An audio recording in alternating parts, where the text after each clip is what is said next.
अस्सलाम वालेकुम दोस्तों ये जो लोग हुकूमत में शामिल हैं, ये जो जिनका 50-50 साल का हुकूमत करने का तजर्बा है, ये लोग इमरान खान को कहते थे कि इमरान खान को सियासत की अलिफ बे नहीं आती और वो वज़ीर आज़म बन गया है, ये है वो है। अब वही एक बंदा इन 11 पार्टियों को, इन 11 चोरों को इस तरह उस बंदे ने नचाया हुआ है कि लंदन से लेकर लाहौर, लाहौर से लेकर पिंडी, पिंडी से लेकर इस्लामाबाद, इवन के पाकिस्तान के पूरे सियासतदान जो अपने आप को चैंपियन समझते थे, सबको लूज मोशन लगे हुए हैं। सब इधर से उधर भाग रहे हैं लोटा उठा के। इमरान खान ने इस तरह की हालत उनकी कर दी है। अब देखें, जो लंदन में बैठा हुआ है बड़ा मेच्योर सियासतदान, जो कि किसी ताकतवर का बड़ा लाडला भी है, जिसको एनआरओ भी दिया जा रहा है, वो मिन्नतें कर रहा है जरदारी की।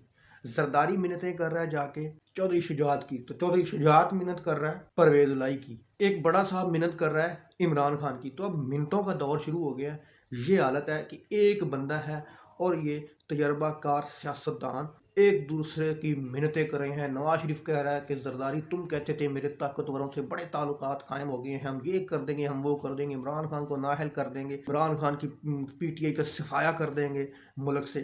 तो क्या तुमने घंटा कोई सफाया किया है? जाओ रोक के दिखाओ। वो उसकी मिन्नतें कर रहा है, वो उसकी मिन्नतें कर रहा है, वो उसकी मिन्नतें कर रहा है, लेकिन इमरान खान इनके काबू नहीं आ रहा, क्योंकि उसके साथ अल्लाह की ताकत है, वो सच पर खड़ा हुआ है।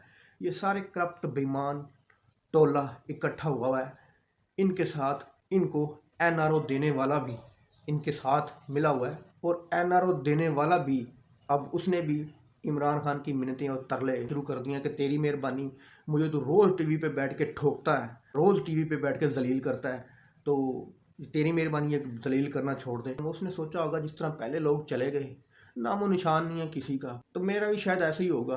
तो जनाब, ये वो दौर नहीं है। इस दौर में बाशऊर आवाम है जो इमरान ने पैदा की है, वो किसी को गुमनामी में जाने नहीं देंगी, ख्वाह कोई भी हो। अगली खबर ये है कि जी मंडी लग गई है, बोलियां लगना शुरू हो गई हैं, लेकिन बकरा कोई नहीं मिल रहा। इस बार रेट भी बहुत हाई है, 75 करोड़ रुपए एक बकरी की कीमत लगाई है, लेकिन बकरा कोई नहीं मिल रहा। 3 लोगों से रब्ता किया है अकलीती रहनुमा से, तो उनको कहा गया है जी 75 करोड़ रुपए ले ले, अदम एतमाद वाले दिन आपने हाजिरी नहीं देनी असम्बली में, तो उन्होंने जी साफ साफ इनकार कर दिया। किसी को कह रहे हैं जी मुल्क से बाहर चले जाएं। तो ये टास्क दिया गया है जनूबी पंजाब की एक बहुत बड़ी बेईमान शख्सियत को और एक सेंटर पंजाब की बेईमान लैंड माफिया, उस शख्सियत को जो टास्क दिया गया है। मतलब दोनों करोड़पति हैं, अरबपति हैं। तो आप समझ गए होंगे मैं किन की बात कर रहा हूँ। जनूबी पंजाब वाले बड़े अमीर तरीन और सेंटर पंजाब वाले भी बड़े दबंग हैं, लैंड माफिया हैं, उनको वज़ीर आला भी बनाया जा रहा था, आप समझ तो गए होंगे।